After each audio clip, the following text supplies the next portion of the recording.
ദുബായിൽ പൊതുഗതാഗത നിയമ ലംഘനങ്ങൾക്ക് ലഭിച്ച പിഴ ഒഴിവാക്കാൻ അപേക്ഷിക്കാൻ അവസരമുണ്ടായി.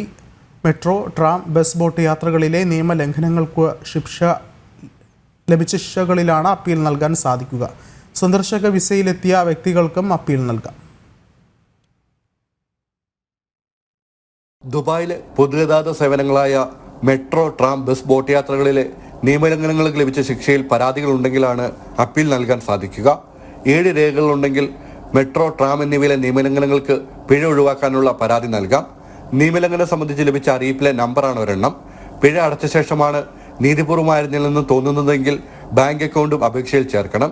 RTA പരിശോധന ഉദ്യോഗസ്ഥന്റെ പക്കൽ നേരിട്ടോ സേവന കേന്ദ്രങ്ങൾ വഴിയാണ് പിഴ അടച്ചതെങ്കിൽ പണമടച്ച രസീത് രേഖകളിൽ ഉൾപ്പെടുത്തണം. നിയമലംഘനം രേഖപ്പെടുത്തിയതിന്റെ പകർപ്പും അപേക്ഷയോടൊപ്പം വെക്കണം. നോൾ കാർഡ് അല്ലെങ്കിൽ കാർഡിന്റെ പുറത്തെ നമ്പറാണ് മറ്റൊരു രേഖ. സന്ദർശക വിസയിലെത്തിയ വ്യക്തിക്കാണ് പിഴ ലഭിച്ചതെങ്കിൽ വിസ പകർപ്പ്, രാജ്യത്തേക്ക് പ്രവേശിച്ചതിന്റെ സ്റ്റാമ്പ്, പാസ്പോർട്ടിന്റെ പകർപ്പ് എന്നിവയും അപേക്ഷയ്ക്കൊപ്പം ചേർക്കണം.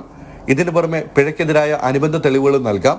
ബസ്, ജലഗതാഗത സംവിധാനം എന്നിവയിലെ പിഴ ഒഴിവാക്കാൻ 5 രേഖകളാണ് ആവശ്യമുള്ളത്.